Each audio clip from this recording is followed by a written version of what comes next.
Hi friends, welcome back to our YouTube channel.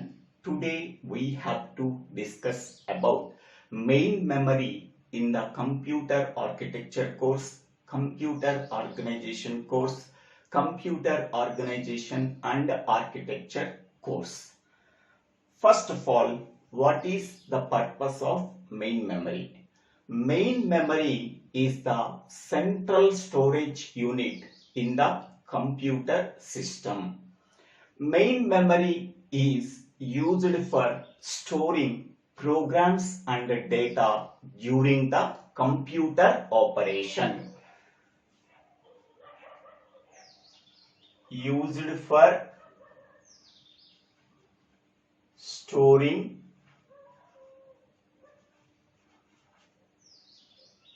programs and data during computer operation.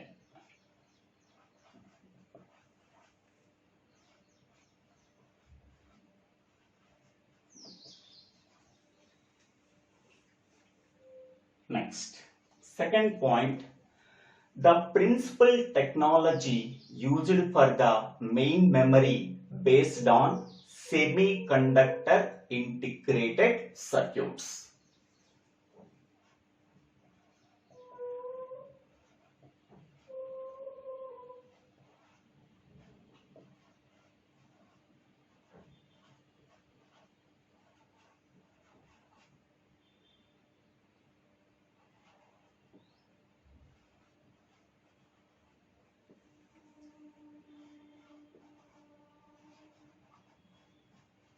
Semiconductor integrated circuits.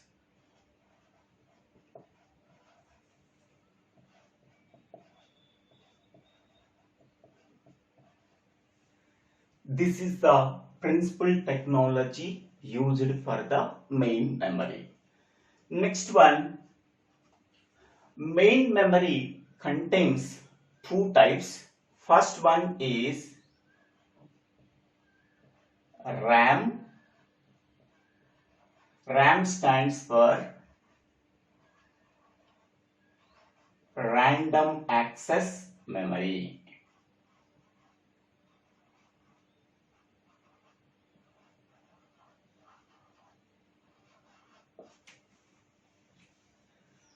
Now, RAM is also called as volatile memory. What is volatile memory? Volatile is nothing but whatever the programs and the data that is stored in the random access memory or remains valid as long as the power applied to the unit. Once the power is turned off, whatever the content that is stored in the random access memory are simply erased. Because of that reason, we can say that RAM is also called as volatile memory. So it is also called as temporary memory because whatever the data and programs that are stored in the random access memory or remains valid as long as the power is applied to the unit. Next one, there are two types of RAM. First one is static RAM. Second one is dynamic RAM.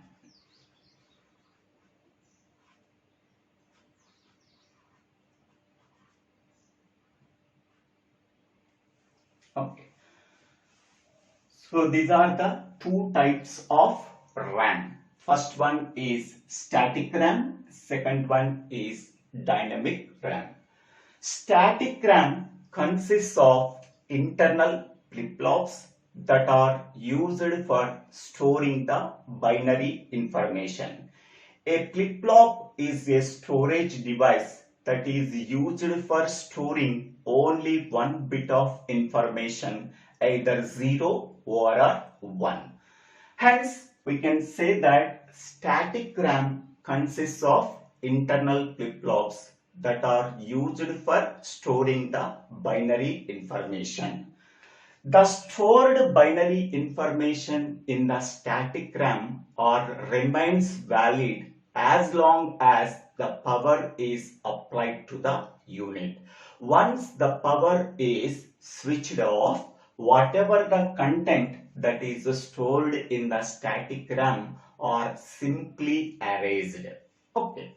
Next, static RAMs are easier to use and has shorter read and write cycles. Okay, static RAM can be used very easily. So it has shorter read and write cycles. The main application of static RAM is used for implementing cache memory. Okay, so while we are implementing cache memory, we have to use static RAM only. That is the main application of static RAM. Okay, next, considering the dynamic RAM. Dynamic RAM also stores the binary information in the form of electrical charge when we are applying that are applied to the capacitor. Dynamic RAM stores the binary information in the form of electrical charge that are applied to the capacitors. Capacitors are provided inside the RAM chip by using MOS transistors.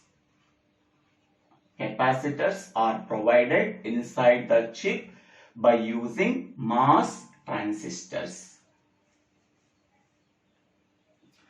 The stored charge in the capacitors tends to be discharged with time, so that the capacitors must be periodically recharged while refreshing the dynamic memory.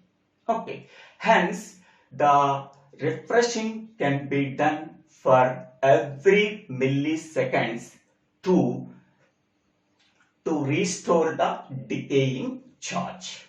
Okay, so dynamic RAM stores the binary information in the form of electrical charge that are applied to the capacitors. So the capacitors are provided inside the chip by using MOS transistors. The stored charge on the capacitors tends to be discharged with the time by refreshing the dynamic memory. The refreshing can be done for every milliseconds for restoring the decaying charge. Next one, dynamic RAM is used for dynamic RAM can be used reduced power consumption. Reduced power consumption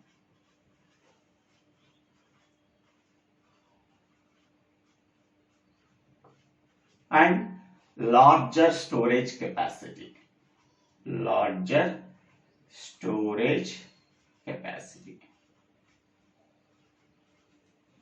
So dynamic RAM provides reduced power consumption and a larger storage capacity, whereas static RAM provided with maximized power consumption and smaller storage capacity. Static RAM contains only smaller storage capacity. It can be provided with larger power consumption, whereas dynamic RAM provides reduced power consumption and a larger storage capacity. Okay.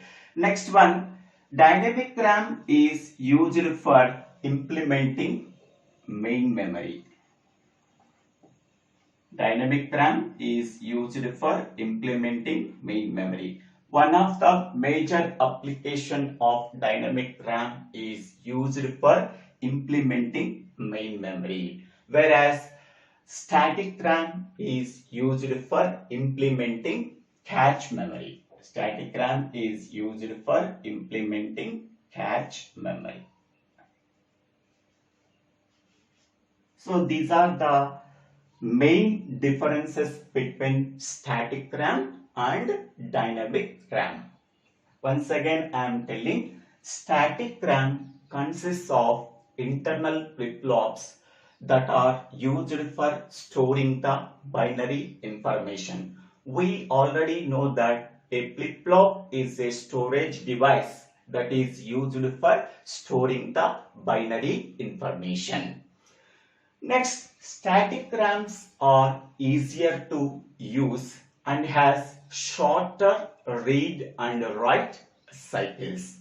One of the major application of static RAM is used for implementing cache memory.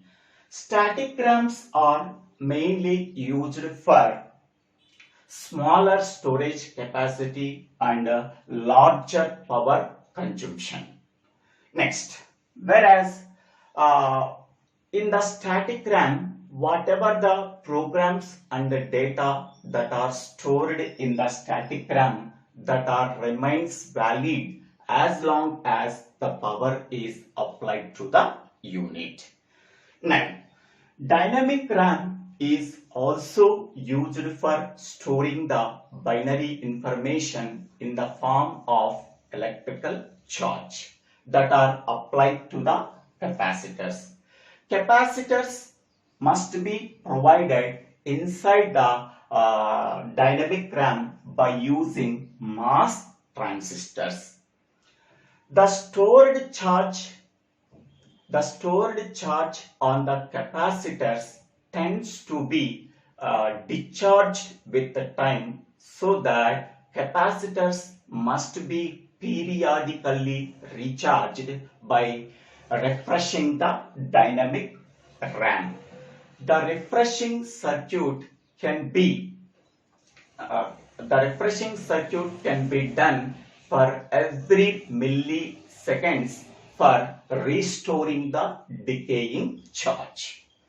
Next one, dynamic RAM provides reduced power consumption and a larger storage capacity. One of the main application of dynamic RAM is used for implementing the main memory. Next, the second type of memory is called as ROM. So ROM is nothing but read-only memory.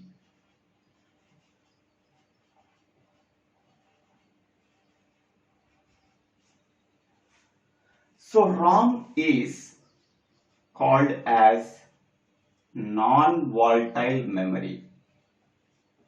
Non-volatile memory. So ROM is a portion of main memory that is used for storing the data and programs permanently. Hence, we can say that a ROM, read-only memory, can be called as non-volatile memory. So ROM stores the programs that are permanently inside the chip.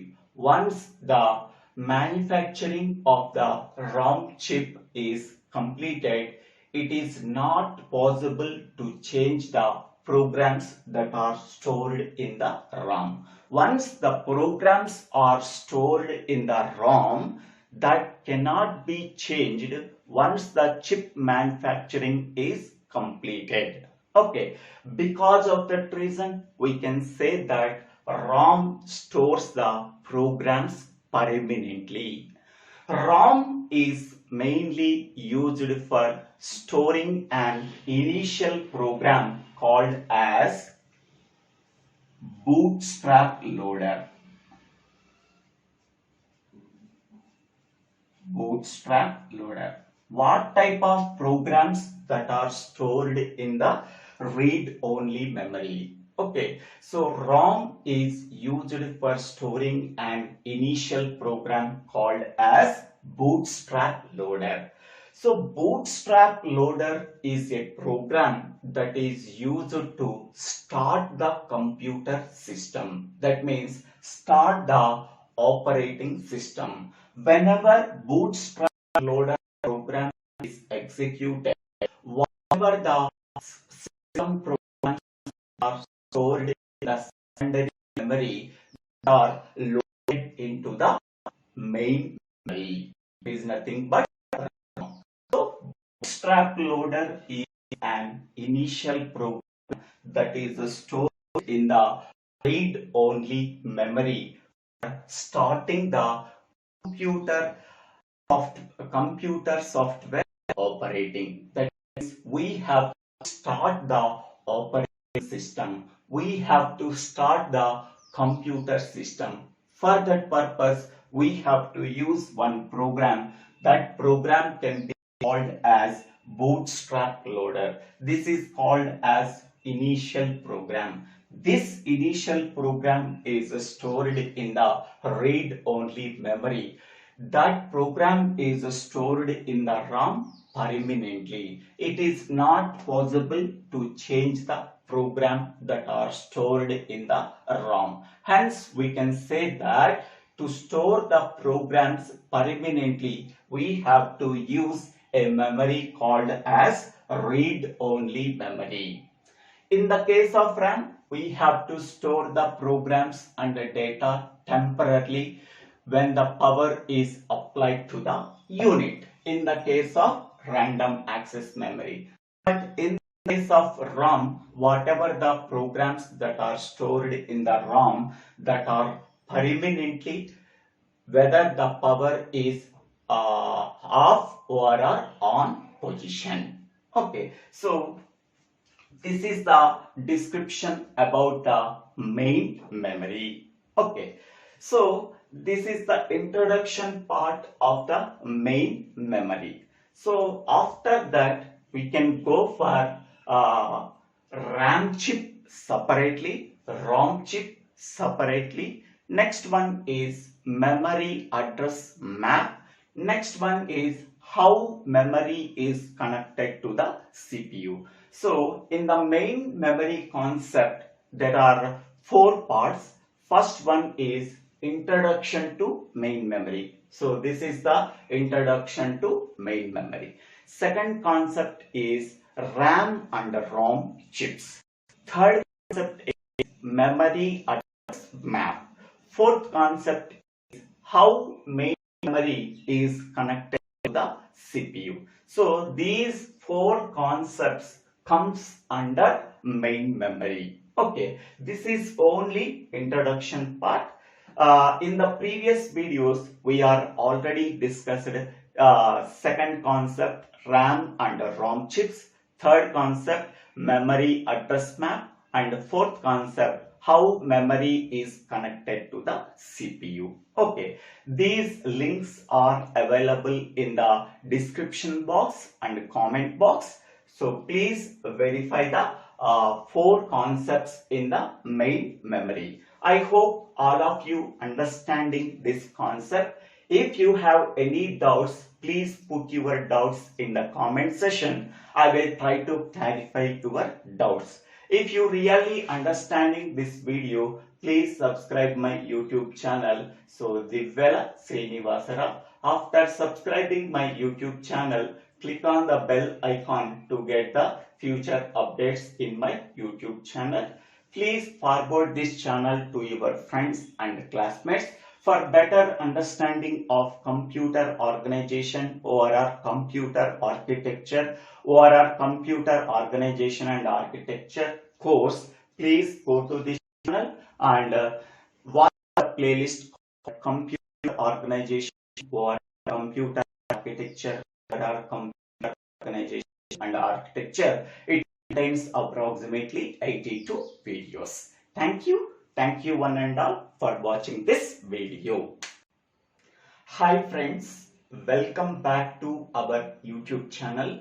Today we have to discuss about RAM chip and ROM chip in computer architecture course, computer organization course and computer organization and architecture course. RAM stands for random access memory. ROM stands for read-only memory. RAM and ROM belongs to the main memory or primary memory. Figure A shows the block diagram of a RAM chip. The capacity of the RAM chip is 128 into 8. That means the RAM chip consists of 128 words. Each word contains 8 bits. Next one, the RAM chip contains 5 inputs. The first 2 inputs are chip select control inputs that are denoted by CS1 and CS2 bar. These chip select control inputs are used for enabling the RAM chip only when it is selected by the CPU. So for enabling the RAM chip, we have to use 2 chip select control inputs that are CS1 and CS2 bar. Next one, RD stands for read input that is used for performing read operation. WR stands for write input that is used for performing the write operation.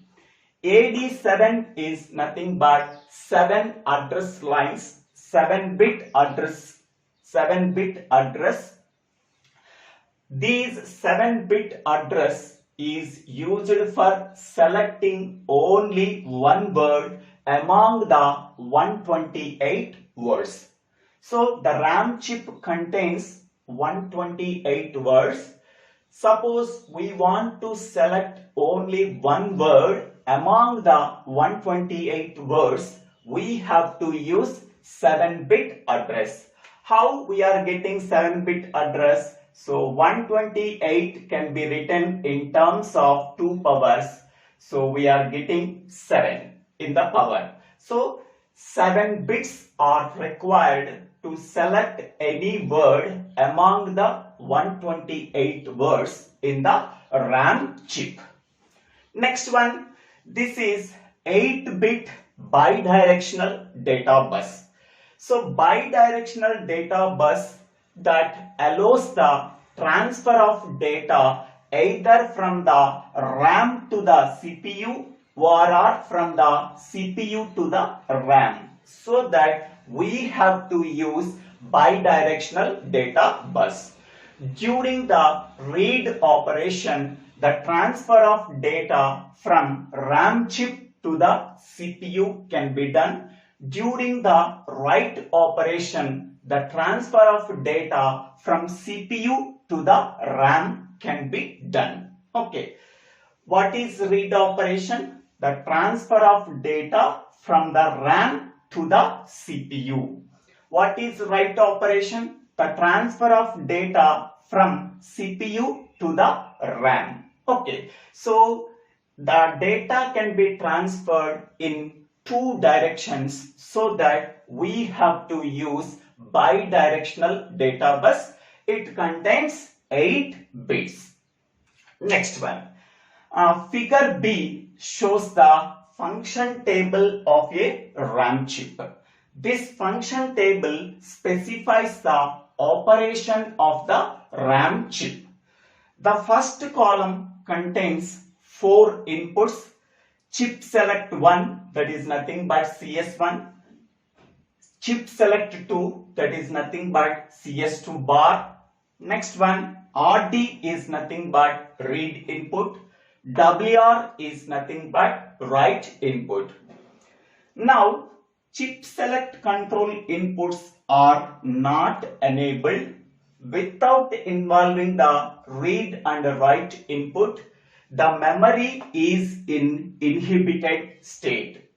At that time, the data bus is in a high impedance state. Okay, high impedance state is nothing but it behaves like a open circuit. Okay, there is no connection between the input and the output. Next one. In the second case, the chip select inputs are also not enabled and read and write inputs are also not considered. The memory is in a inhibited state. At that time, the data bus is in a high impedance state. Okay.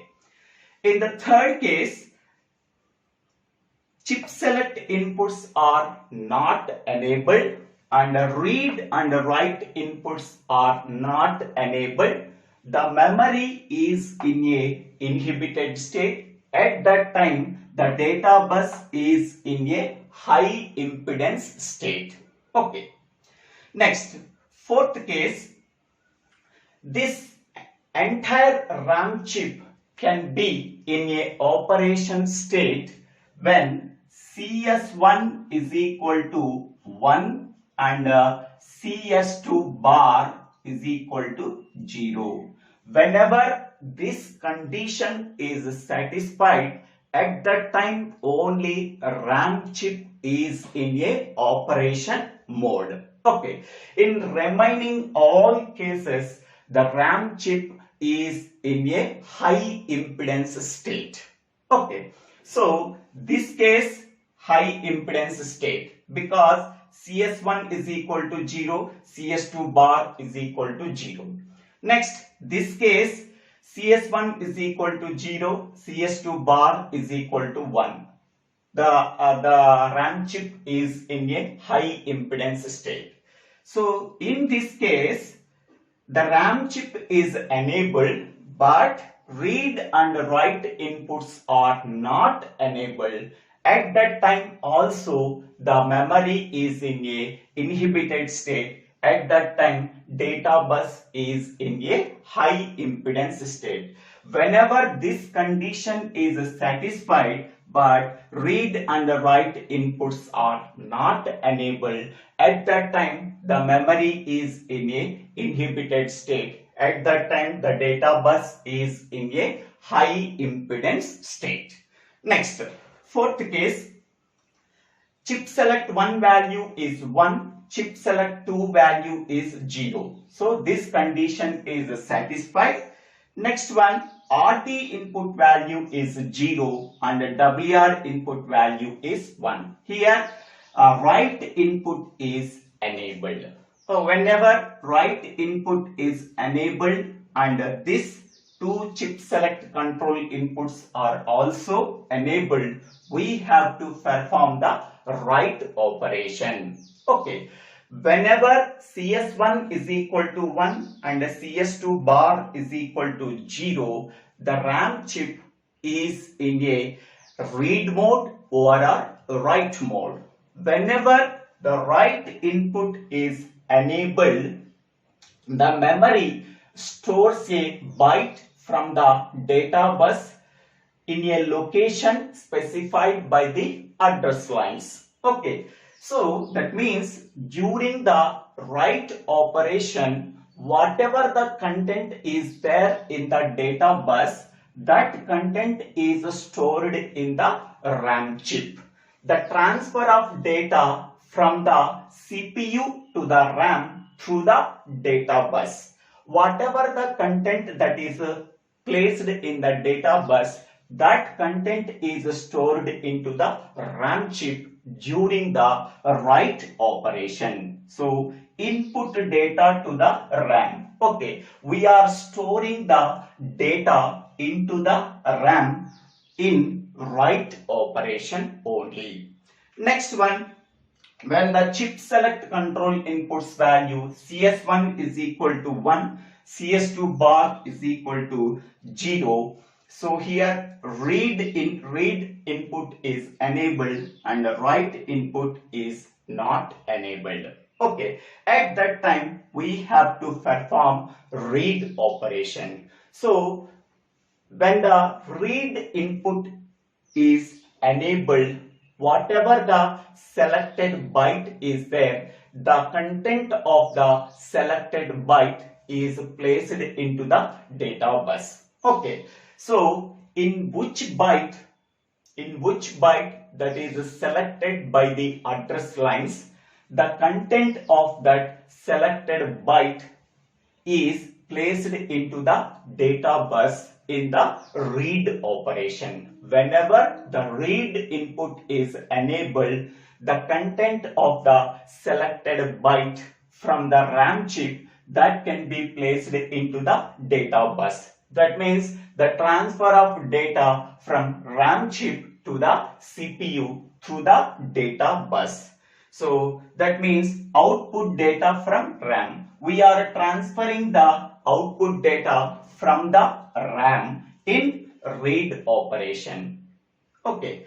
We are transferring the data into the RAM as input data in write operation.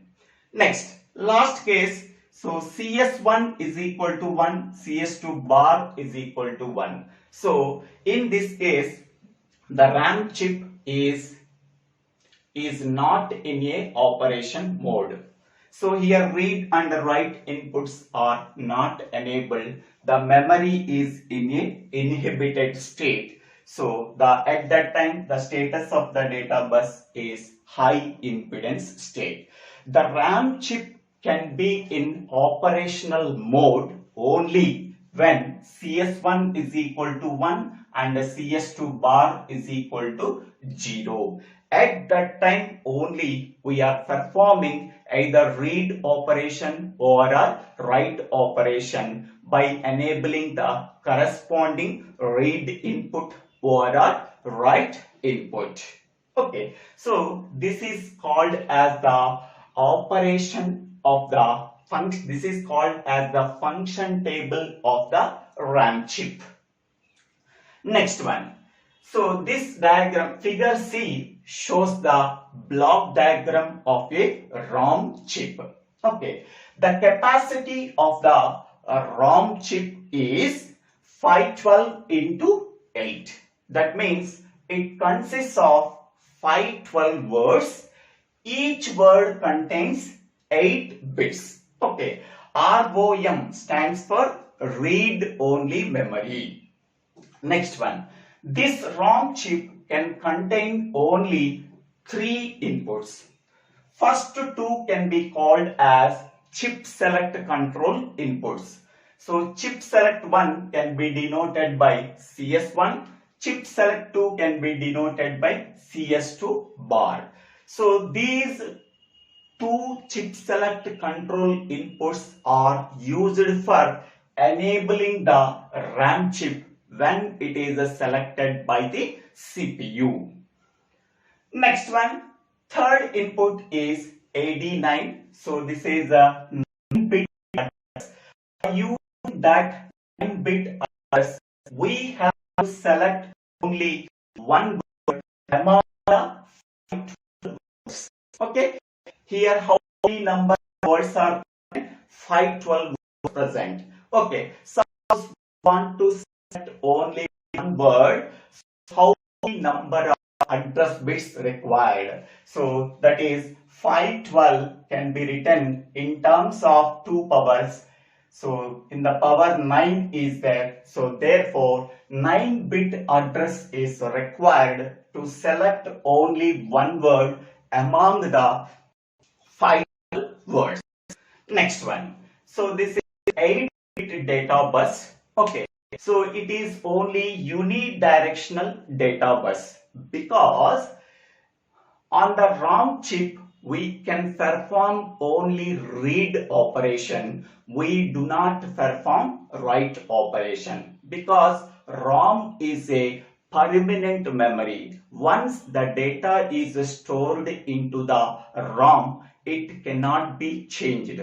The data can be stored into the ROM while it is manufacturing. during manufacturing, the data can be stored into the ROM.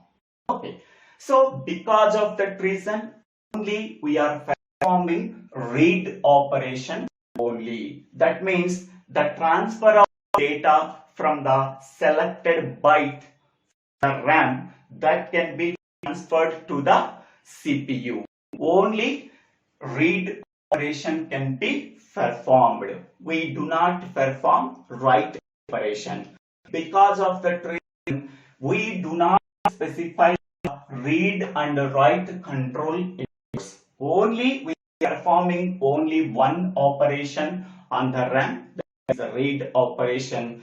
So that we do not mention here two inputs, D and WR. Okay, only read operation can be performed. So that the data bus is only unidirectional data bus. But here on the RAM chip, we are performing both read and write operations. Here we are specifying read input and write input so that bidirectional data bus is there. But here only one operation we have to perform, that is read operation, so that the unidirectional 8-bit data bus is there in ROM chip. Okay. Next one, by using this chip select control inputs, we are enabling the RAM chip when it is selected by the CPU. At that time, whatever the word that is selected by the address line, the content of that address line can be transferred to the data bus. From that data bus, that can be transferred to the CPU. So this is the block diagram of RAM chip. Here also the RAM chip can be in operational mode when CS1 is equal to 1 and CS2 bar is equal to 0.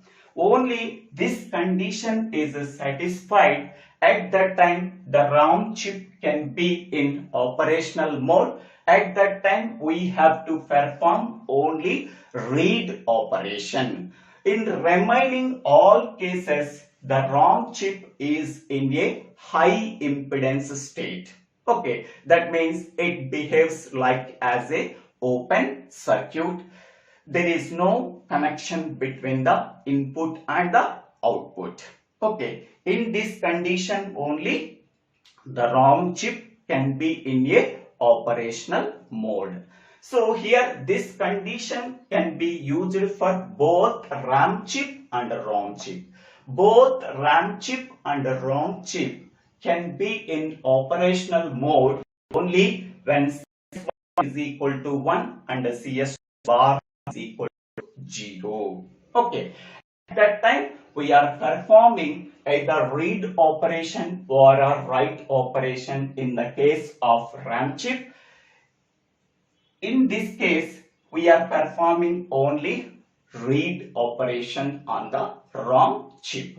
Both RAM and ROM chips belongs to the main memory. So main memory contains two types of memory. First one is random access memory. Second one is read only memory. Okay, so it is a temporary memory and it is a permanent memory.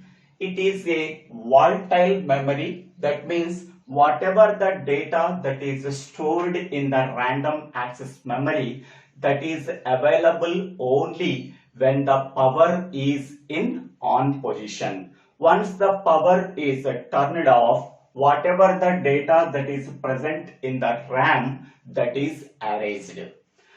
Whereas ROM is non-volatile, so that means whatever the data that is present in the ROM, that can be stored permanently whether the power is turned on or turned off.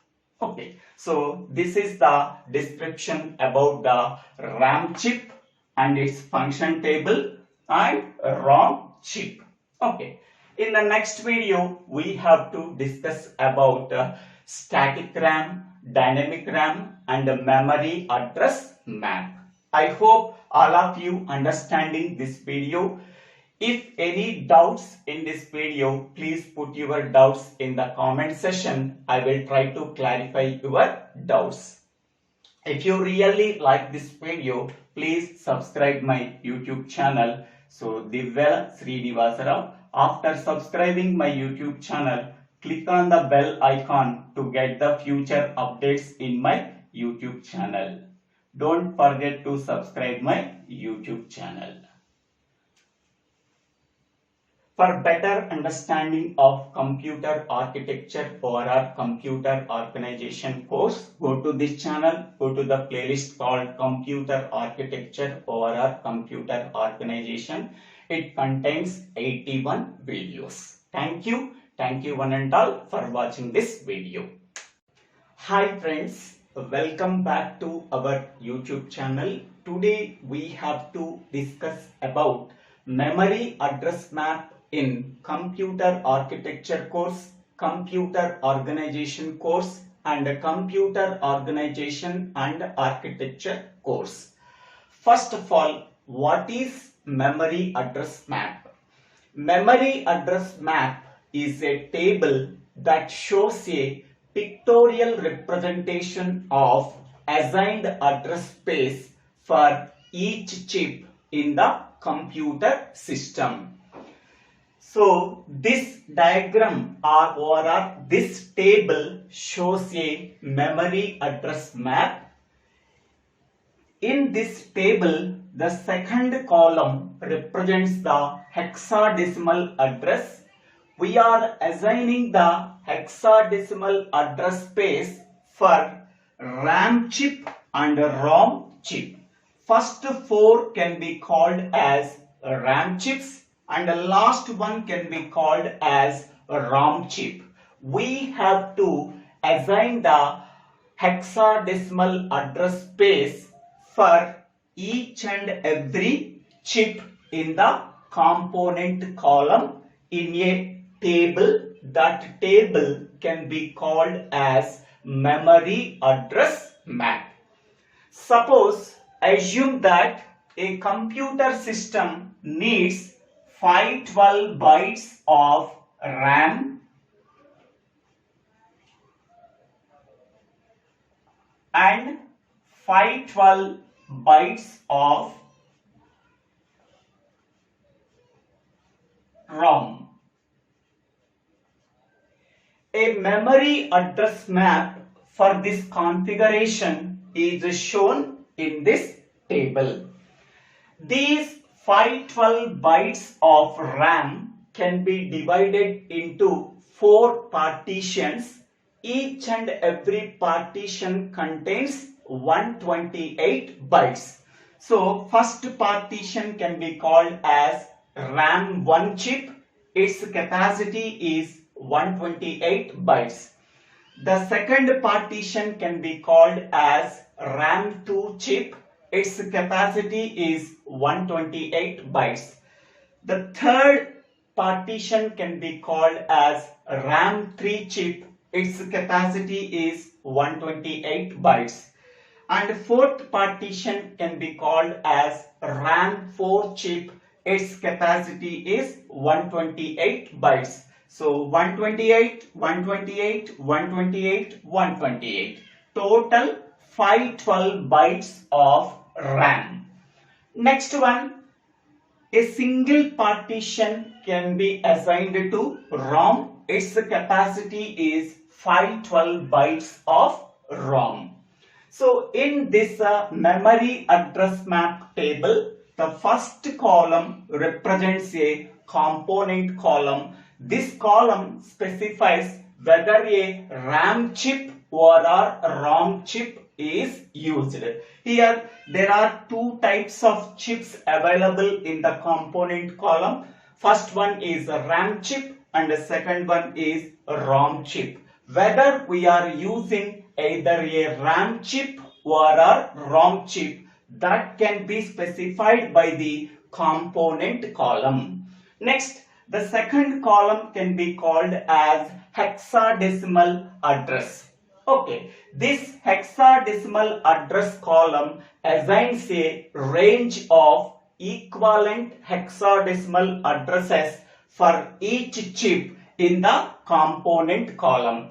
For RAM 1, we are assigning the hexadecimal addresses 00002-007F. For RAM 2 chip, the hexadecimal address assigns 00802-00FF. For RAM chip 3, we are assigning the hexadecimal address space 01002-017F. And for RAM 4 chip, we are assigning the hexadecimal address 01802-01FF. For ROM chip, we are assigning the hexadecimal address 02002-03FF. Okay, so by using this hexadecimal address column, we are assigning a range of hexadecimal equivalent address for each chip in the component column. Next, the third column in the memory address map represents the address bus lines. Okay, actually address bus consists of 16 lines. Okay, but in this address bus only we are using first 10 lines. The remaining 6 lines cannot be used. They can be treated as zeros. Okay. Generally, the address bus consists of 16 address lines. Among the 16 address lines, we are using only 10 address lines. Remaining 6 address lines cannot be used. They can be treated as zeros. Okay. Next one, here a small cross mark is there. A small cross mark under the address bus lines indicates that first 7 lower order address lines are connected to the address inputs of each and every chip in the computer system. Okay, so the first 7 address lines of the address bus are connected to the address inputs in each and every chip in the computer system. Next one. Here 8 and 9 address lines. So these lines are used for identifying which RAM chip is enabled among the 4 RAM chips. Among the 4 RAM chips, which RAM chip is enabled? That can be decided by the 8 and 9 address lines. Okay, suppose 8 and 9 address lines values are 00, RAM chip 1 is enabled. 8 9 address lines values are 01, so RAM chip 2 is enabled. 8 and 9 address lines are 10, RAM chip 3 is enabled. 8 and 9 address lines are 11, RAM chip 4 is enabled. Among the 4 RAM chips, which RAM chip is enabled? That can be decided by the address lines 8 and 9. Next, address line 10 is used for whether we are using either a RAM chip or a ROM chip. That can be decided by the address line 10. If the address line 10 contains a 0 value, it indicates that RAM chip is used. Address line 10 contains the value 1, it indicates that ROM chip is enabled. Okay, So if the 10th bit value is 0, we are using only RAM chip. If the 10th bit value is 1, we are using only ROM chip. Among the RAM chip and ROM chip, which chip is enabled? That can be decided by the address line 10. Whatever the bit information that is available in the address line 10, based on that bit value, we have to determine whether a RAM chip or a ROM chip we are using. If its value is 0, we are using RAM chip. If its value is 1, we are using ROM chip. Next one, among the 4 RAM chips, which RAM chip is enabled? That can be decided by the 8 and 9 address lines. If its values are 0, 0, so RAM chip 1 is enabled. 0, 1, RAM chip 2 is enabled. 1, 0, RAM chip 3 is enabled. 1, 1, RAM chip 4 is enabled. Okay, so this is the use of 8, 9, 10 address lines of the address bus. Okay, these first 7 address lines of the address bus are connected to the address inputs of RAM chip or a ROM chip. Okay, next one.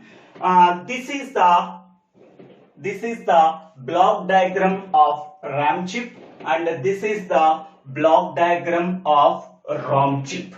Okay, the capacity of the RAM chip is 128 into 8. That means it contains 128 words.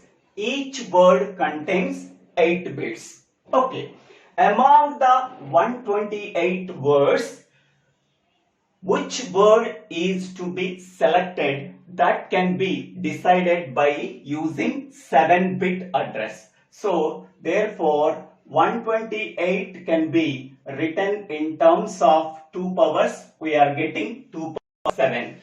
Therefore in the power 7 is there. So 7-bit address is required to select any word among the 128 words. Okay, this input is called as 7-bit address, that is denoted by AD7. Here RD and WR inputs specifies the read and write operations. Next one, the first 2 inputs CS1 and CS2 bar can be called as chip select inputs. These are used for enabling the RAM chip that is selected by the CPU. Next one, this is called as 8-bit bidirectional data bus. By using that 8-bit bidirectional data bus, we are performing read operation or a write operation. During the read operation, the transfer of data from RAM chip to the CPU is there. During the write operation, the transfer of data from CPU to the RAM chip. So in both directions, the data can be transferred, so that we have to use bidirectional data bus. It contains 8-bit. Next one, this is the block diagram of a ROM chip. The capacity of the ROM chip is 512 into 8. So it consists of 512 words. Each word contains 8 bits. To select only one word among the 512 words, we are using 9-bit address. So 512 can be written in terms of 2 powers. In the power 9 is there. Therefore 9-bit address is required to select any word among the 512 words. That is denoted by AD9. Next one, so these two are called as chip select inputs. By using that chip select inputs, we are enabling the ROM chip that is selected by the CPU. Next, in the case of ROM, we are performing only read operation. We do not perform write operation. So that the data bus is only a unidirectional 8-bit data bus, because we are performing only read operation, so that the transfer of data from ROM chip to the CPU can be done. So in that direction only data can be transferred, so that we have to use 8-bit unidirectional data bus. Okay. So here 512 bytes of RAM. So that is nothing but 512 can be divided into 4 128 RAMs. So this is the first 128 byte RAM. This is the second 128 byte RAM. This is the third 128 byte RAM. This is the fourth 128 byte RAM. So the collection of these 4 RAM chips denotes 512 bytes RAM, and ROM is only one, its size is 512 bytes. For this RAM and ROM chips, we are assigning the hexadecimal addresses by using 16-bit address bus. So that can be shown in a table. That table can be called as memory address map table. Memory address map is nothing but we are mapping the hexadecimal addresses for RAM and ROM chips for this configuration. So 512 bytes of RAM and 512 bytes of ROM, that can be shown in a table. That table can be called as memory address map table. Okay, so among the RAM chip and ROM chip, which chip we have to use, that can be decided by the 10th address line. If this bit value is equal to 0, we have to use RAM chip. If its bit value is equal to 1, we have to use ROM chip. Among the 4 RAM chips, which RAM chip is enabled, that can be decided by the 8 and 9 address lines. If its values are 0, 0, we have to enable the RAM chip 1. If its values are 0, 1, we have to enable the RAM chip 2. If its values are 1, 0, we have to enable the RAM 3 chip.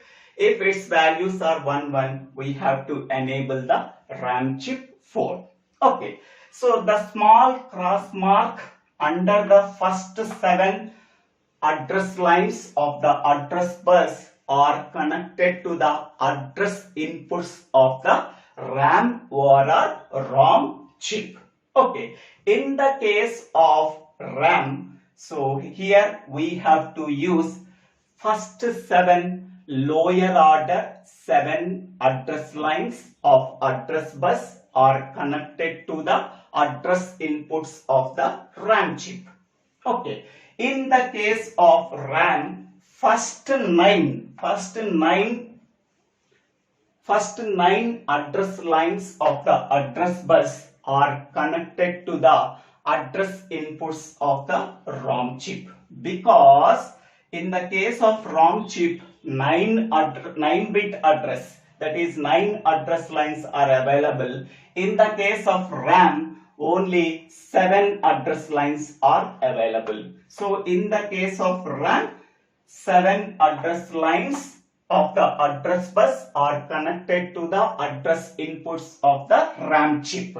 In the case of ROM, 9 address lines of the address bus are connected to the address inputs of the ROM chip. Okay, so this is the description about memory address map. So this diagram shows the RAM chip, this diagram shows the ROM chip, and this table shows the memory address map. I hope all of you understanding this concept. If you really understanding this concept, so please click on the like button and share this video to your friends and classmates. If you really like this video, please subscribe my YouTube channel, Divvela Srinivasarao. After subscribing my YouTube channel, click on the bell icon to get the future updates in my YouTube channel. If you have any doubts, please put your doubts in the comment section. I will try to clarify your doubts. For better understanding of computer architecture or a computer organization course, go to this channel and go to the playlist called computer organization or computer architecture or computer organization and architecture. Thank you one and all for watching this video. Hi friends, welcome back to our YouTube channel. Today we have to discuss about memory connection to the CPU in computer architecture course, computer organization course, computer organization and architecture course. Here, how main memory is connected to the CPU, that can be discussed in this video. We already know that main memory contains two types. First one is random access memory, that is RAM, and second one is read only memory, that is ROM. This configuration contains 512 bytes of read-only memory, 512 bytes of random access memory, 512 bytes of random access memory, 512 bytes of read-only memory. These 512 bytes of random access memory can be divided into 4 128 bytes of RAM. So this is the first 128 RAM chip. This is the second 128 RAM chip. This is the third 128 RAM chip, and this is the fourth 128 RAM chip. Okay, so 4 128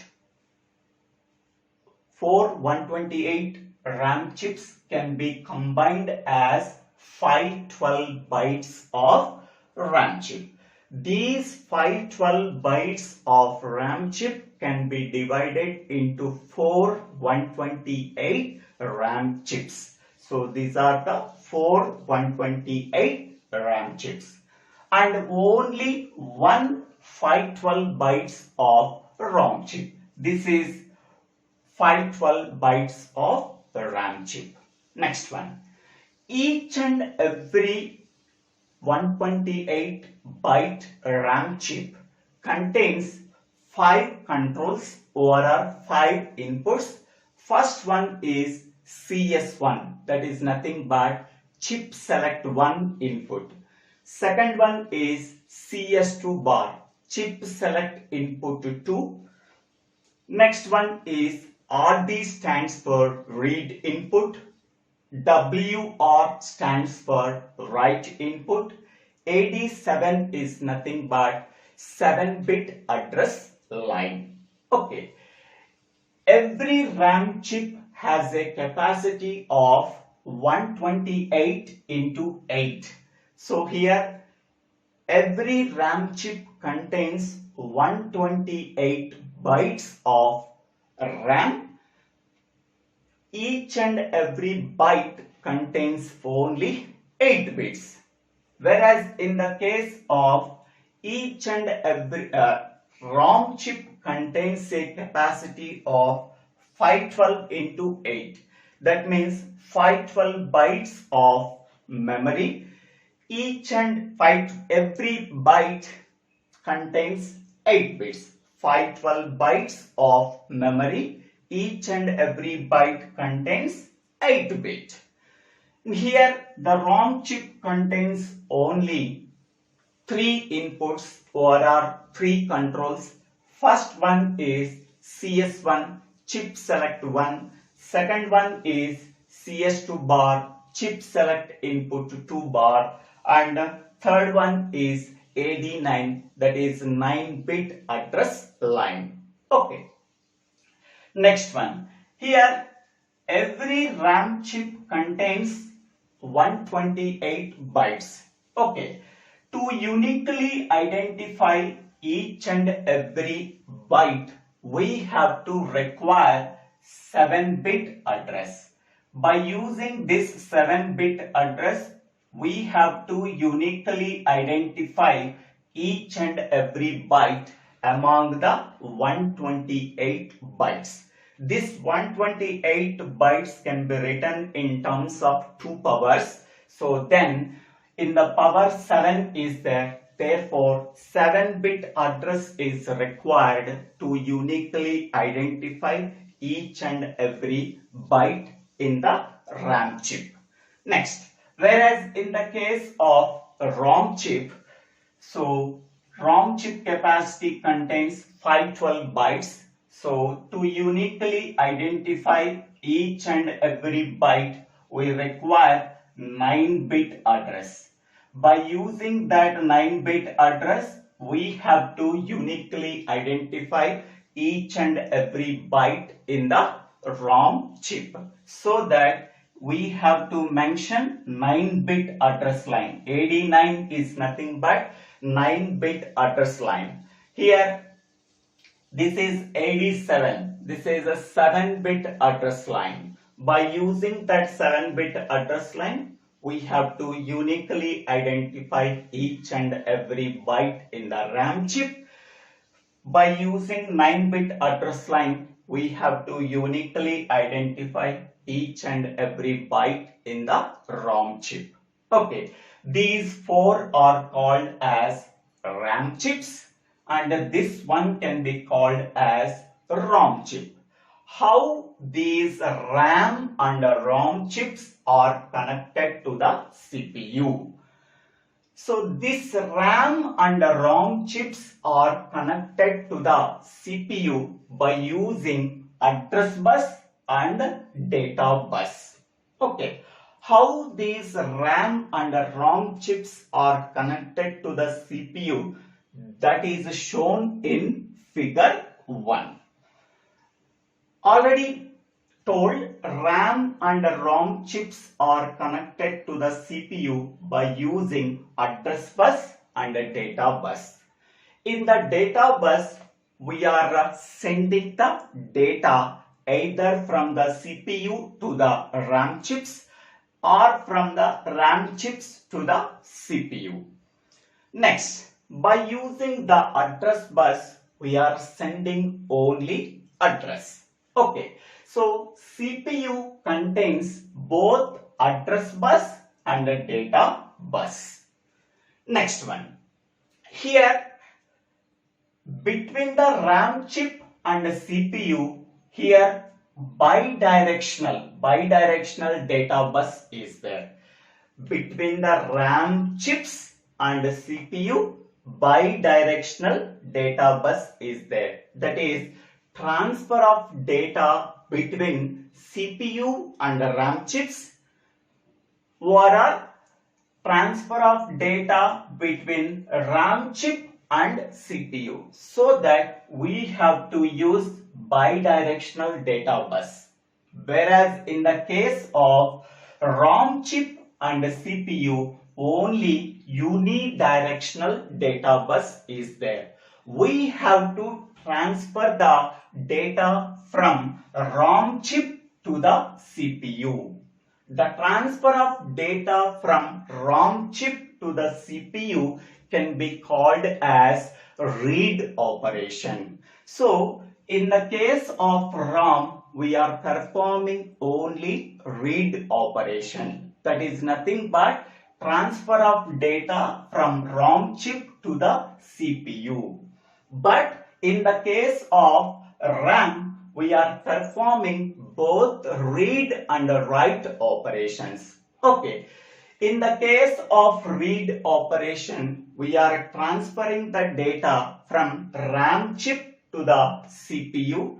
In the case of write operation, the transfer of data from CPU to the RAM chip. So that between the RAM and the CPU, we have to use bidirectional data bus. Between the ROM and the CPU, we have to use only unidirectional data bus. Next one. Here, RD stands for read operation, WR stands for write operation. Okay, next one. So here the read input of CPU is connected to the read input of every RAM chip. Okay, this read input can be applied to the read input of first RAM chip. This read input can be applied to the read input of second RAM chip. This read input can be applied to the read input of third RAM chip. This read input can be applied to the read input of fourth RAM chip. Next one, this read input can be this read input of CPU can be applied to the chip select one input of RAM chip. Here only read operation can be performed on the ROM, so that the read output of CPU can be applied to the CS1 input of ROM chip. We can perform only read operation. Next one, the write output of CPU is connected to the applied to the write input of first RAM chip. The write output of CPU is applied to the write input of RAM chip 2. The write output of CPU is applied to the write input of third RAM chip. The write output of CPU can be applied to the write output of RAM chip 4. The write output cannot be applied to the ROM chip because on the RAM we are performing only read operation, so that the write output cannot be applied to the ROM chip. Next one. So here the CPU contains 16-bit address. Only first 10 address lines we have to use here.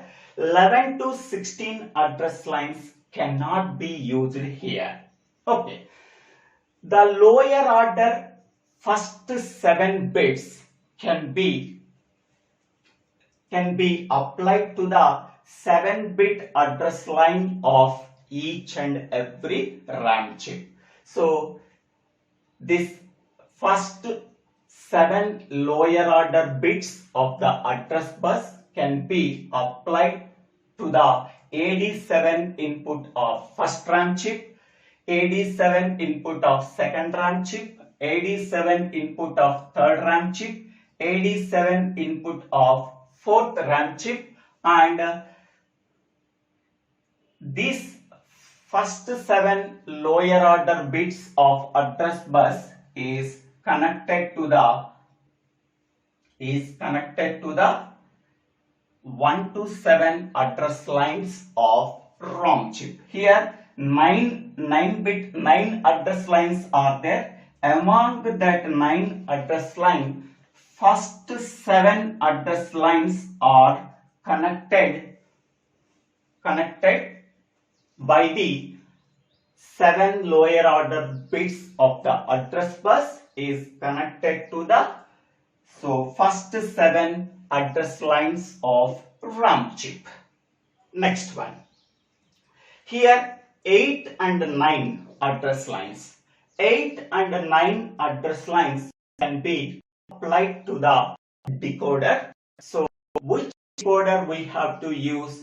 Here this decoder can take 2 inputs, that is 8 and 9 address lines. It can produce 4 outputs, so that are 0, 1, 2, 3. So therefore we have to use 2 by 4 decoder.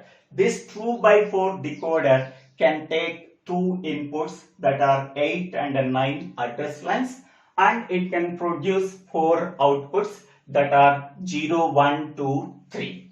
Next, the 0 output of this decoder is connected to the chip select 1 input of first RAM chip. The 1 output of this decoder line is connected to the chip select 1 input of RAM chip 2. Next one, the third decoder output is connected to the chip select 1 input of third RAM chip, and the last output of this decoder line is connected to the chip select 1 input of RAM chip 4. Okay, so here the 8 and 9 address lines, 8 and 9 address lines are 0, 0. The equivalent decimal value is 0. Okay, whenever this 0 line is connected to the chip select 1 input of this RAM chip, it can enable this RAM chip. So therefore, 8 and 9 address lines values are 0, 0. Now this RAM chip 1 is enabled. Next one, 8 and 9 values are 0, 1. The equivalent decimal value is 1. It is connected to the chip select 1 input of second RAM chip so that it can enable this RAM chip. Okay, so next one, 8 and 9 address lines are 1, 0. The equivalent decimal value is 2. So this output is connected to the chip select 1 input of RAM chip 3. So it can enable this RAM chip 3. Next, 8 and 9 lines are 1, 1. The equivalent decimal value is 3. Therefore, the third decoder output is connected to the chip select 1 input of RAM chip 4. Okay, so 8 and 9 address lines are 0, 0. So RAM chip 1 is enabled. 8 and 9 address lines are 0, 1. RAM chip 2 is enabled. Okay, next, 8 and 9 address lines are 1, 0. It can enable RAM chip 3 is enabled. 8 and 9 address lines are 1, 1. It can enable RAM chip 4. Okay, based on the decoder output, among the 4 RAM chips, only 1 RAM chip is enabled. So these are 0, 0, RAM chip 1 is enabled. These are 0, 1, RAM chip 2 is enabled. These are 1, 0, RAM chip 3 is enabled. These are 1, 1, RAM chip 4 is enabled. The selection of RAM chip is enabled by using the 8 and 9 address lines. Okay, 8 and 9 address lines are used for determining which RAM chip is enabled among the 4 available RAM chips. Next one, this 8 address line of this address bus is connected to the 8th address line of ROM chip. This 9th address line of address bus is connected to the 9th address line of ROM chip. Next one, this is 10th address line. Okay, so this 10th address line is connected to the CS2 bar of RAM chip 1, CS2 bar of RAM chip 2, CS2 bar of RAM chip 3, CS2 bar of RAM chip 4, and this 10th line is the complement of this 10th line of address bus is connected to CS2 bar of ROM chip. What is the purpose of this 10th address line. By using this 10th address line, we have to enable either RAM chip or a ROM chip. Okay, the selection of RAM chip or a ROM chip, which one is enabled, can be determined by using 10th address line. Okay, in the 10th address line, so the 10th bit value contains 0. So RAM chip is enabled. RAM chip is enabled. If it is 1, so ROM chip is enabled. Okay, here 8 and 9 address lines are used for selecting which RAM chip is enabled among the 4 RAM chips. By using 10th address line, we have to determine either RAM chip or a ROM chip is enabled. Okay, so if the 10th bit address line value is equal to 0, only RAM chip is enabled. 10th bit address line value is 1, only ROM chip is enabled. Okay. So based on the 10th line address bit value, we have to determine either RAM chip or a ROM chip is enabled. That can be determined. Okay, so by using 8 and 9 address lines, we have to determine which RAM chip is enabled among the 4 available RAM chips. By using 10th line, we have to determine which chip is enabled among the RAM chip or a ROM chip. That can be decided by the bit value that is stored in the 10th line. Okay, and 11 to 16 bits cannot be used for any purpose.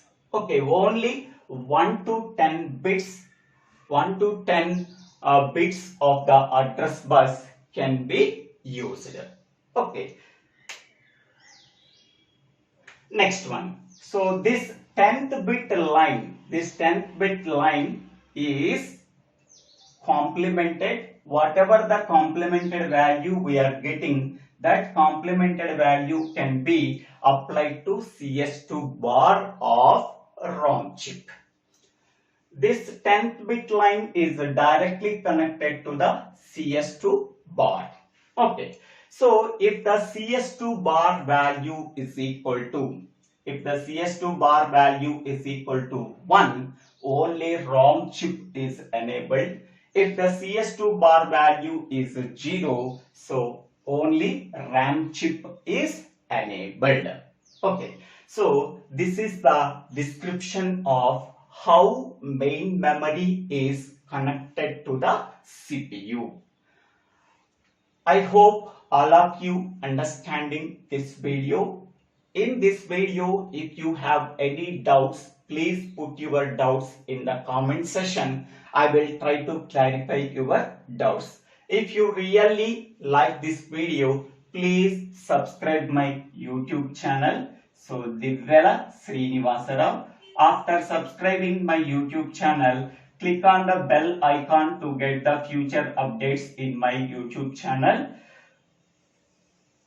For better understanding of this computer architecture or computer organization course, go to this channel, go to the playlist called Computer Organization or Computer Architecture. It contains approximately 80 videos.